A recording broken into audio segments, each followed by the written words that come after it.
Bismillahirrahmanirrahim. Salah satu di antara cinta Rasulullah kepada kita yang gak bisa digantikan oleh siapapun, termasuk oleh orang tua kita. Ayah ibu kita gak bisa mencintai kita seperti cinta Rasulullah. Pasangan kita yang katanya sehidup semati gak bisa mencintai kita seperti cintanya Rasulullah. Gimana cintanya Rasulullah?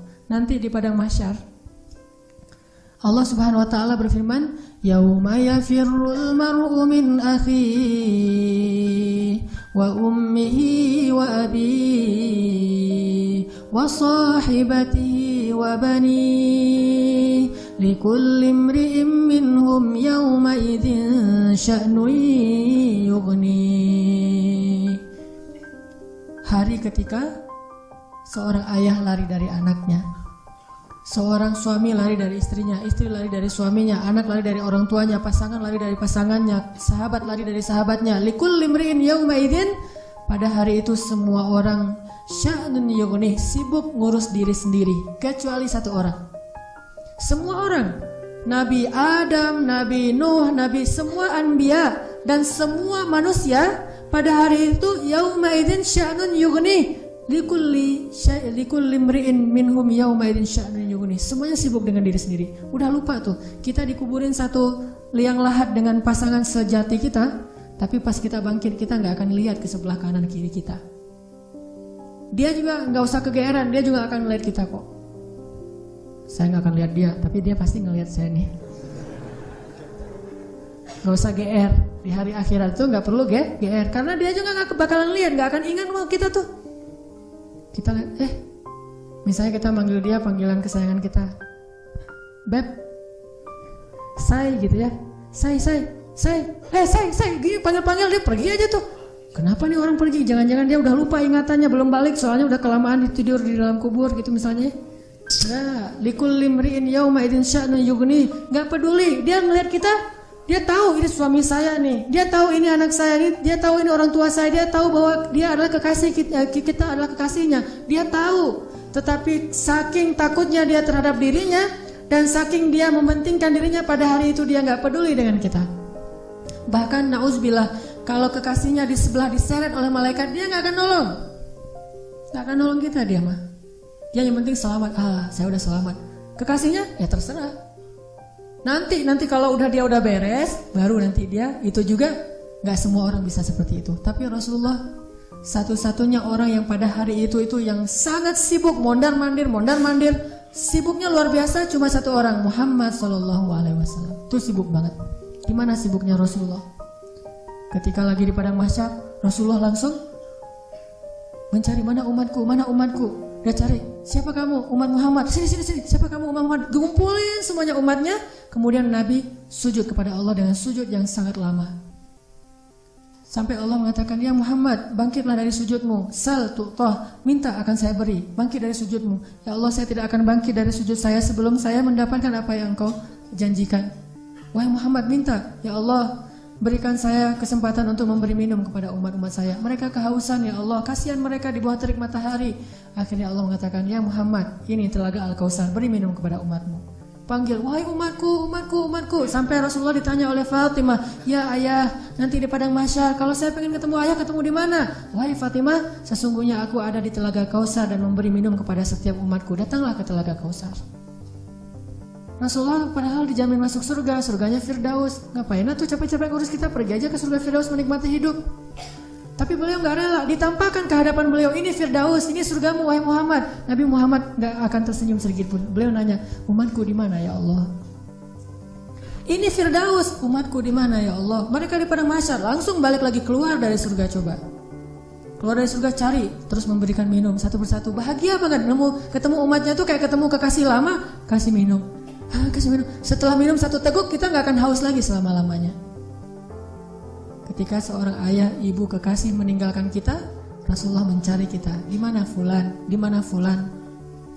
Jadi ketika semua orang ngelupain kita, dan gak salah mereka ngelupain kita karena kita juga ngelupain mereka. Jadi jangan ke istri ya ngomongnya,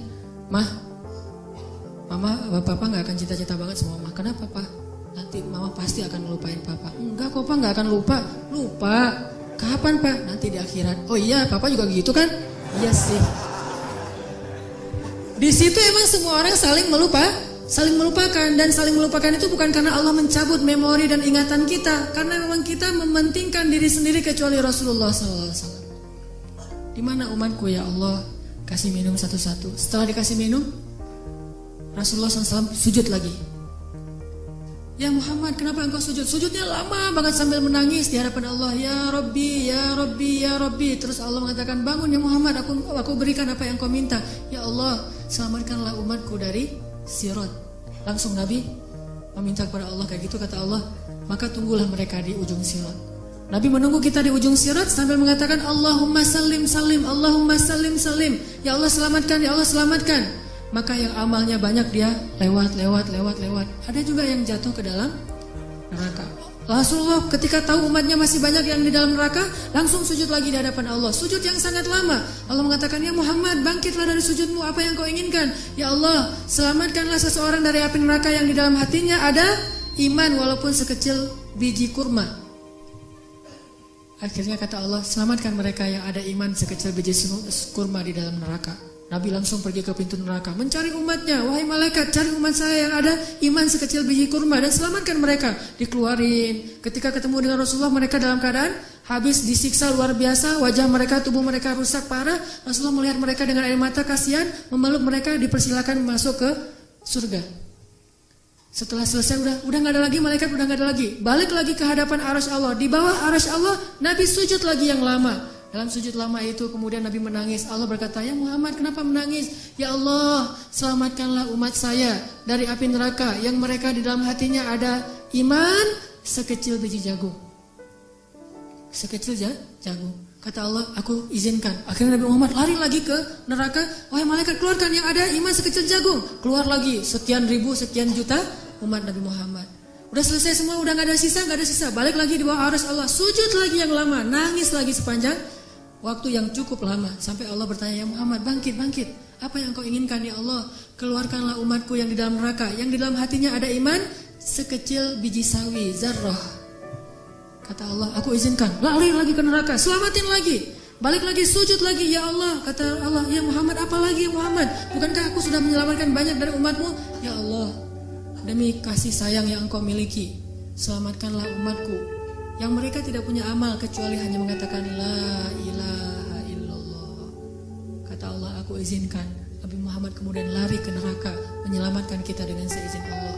Makanya Nabi mengatakan, katakan la ilaha illallah, baru aku bisa menyelamatkan kalian. Ketika pamannya mau meninggal, apa kata Nabi? Wahai paman, ucapkan kunci surga la ilaha illallah biar aku bisa nyelamatin paman, walaupun gak ada amal sama sekali. Tapi pamannya dengan takdir Allah tidak mengucapkan. Sibuk Rasulullah sepanjang padang mahsyar yang panas, kemudian di Sirat, kemudian di depan pintu neraka, terus sibuk untuk memikirkan ummati. Ya Rabbi, kaifa ummati? Gimana umatku ya Allah? Rasulullah hanya membukakan pintu surga untuk kita, tapi beliau tidak masuk surga. Kita yang disuruh masuk surga, beliau keluar lagi, sibuk lagi dengan yang lain. Kita yang difikirkan oleh Rasulullah SAW. Apakah orang tua kita bisa melakukan itu nanti di akhirat? Tidak. Cinta yang paling besar dari Rasulullah. Gak lupa sama kita, kenal juga enggak. Bahkan kita berselawat kepada beliau aja males. Beliau tidak menyelamatkan, ya Allah selamatin aja orang yang berselawat kepada saya. Yang gak mau selawat gak usah. Enggak.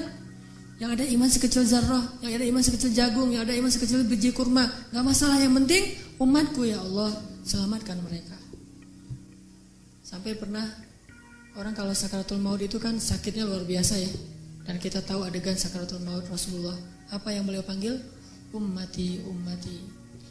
Umatku. Ketika beliau haji wada, apa yang beliau ucapkan? Sampaikan apa yang kalian dengar ini kepada umatku yang tidak mendengar, kepada kaum muslimin yang tidak mendengar. Akhirnya riwayat itu sampai kepada kita. Terus mikirin kita, hingga suatu hari Nabi lagi duduk bersama sahabat. Nabi bilang gini, wahai para sahabat, tahukah kalian siapa manusia yang paling dicintai oleh Allah dan aku juga mencintainya? Kata para sahabat, para nabi ya Rasul. Kata Rasul, kalau para nabi wajar dicintai oleh Allah, mereka itu adalah utusan-utusan Allah. Mereka dapat wahyu dari Allah. Mereka langsung berbicara dengan Allah seperti Musa, wajar dicintai oleh Allah. Tapi bukan itu maksud saya. Oh, Kalau gitu, para sahabat-sahabat Nabi seperti kami ya Rasul. Kalau kalian bertemu dengan aku, wajar jika Allah mencintai kalian. Wajar jika aku mencintai kalian karena kalian bertemu dengan aku. Dan kalian menjadi orang-orang yang langsung melihat mukjizatku. Tapi ada yang lebih dicintai oleh Allah daripada kalian. Siapa ya Rasulullah? Mereka adalah umatku yang datang setelah kalian. Mereka tidak pernah melihat aku, tetapi mereka beriman kepadaku dan mencintaiku, mengikuti sunnahku. Aku rindu kepada mereka. Kalian adalah sahabat-sahabatku, tapi mereka adalah keluargaku, kata Rasulullah SAW. Kita ini dianggap keluarga Rasul, Ahlul Bait loh. Bukan kita yang ngaku-ngaku Rasulullah keluarga kita. Itu mah wajar banget, orang kita orang biasa, Rasulullah orang luar biasa. Tapi Rasulullah ngaku kita sebagai keluarganya. Padahal Rasulullah tahu gak semua dari kita itu setia kepada beliau. Yang marah ketika nama beliau dicoreng, yang marah ketika tentang beliau itu diselewengkan, yang marah ketika beliau dihina. Gak semua dari kita punya kesetiaan yang besar kepada beliau, tapi beliau menganggap kita keluarganya. Beliau rela menghabiskan hidupnya dalam kesusahan demi supaya hidayah ini sampai kepada kita. Siapa sih yang mau susah payah untuk kita kalau bukan karena mencintai kita? Siang malam hartanya habis, dihina, dicela, diusir dari kampung halamannya. Apa yang beliau harapkan? Supaya hidayah ini sampai kepada seluruh manusia. Itu yang paling beliau harapkan. Sampai pernah Rasulullah lagi duduk lewat seorang orang Bani Israel lagi menggotong jenazah gitu. Rasulullah nangis. Lalu para sahabat bertanya, ya Rasulullah, kenapa engkau menangis? Kan yang meninggal itu bukan muslim tapi Bani Israel. Kata Rasulullah, saya menangis karena saya belum sempat mendakwahi dia sehingga dia mati dalam keadaan kufur. Saking cintanya Rasulullah kepada umatnya. Subhanallah walhamdulillah wala.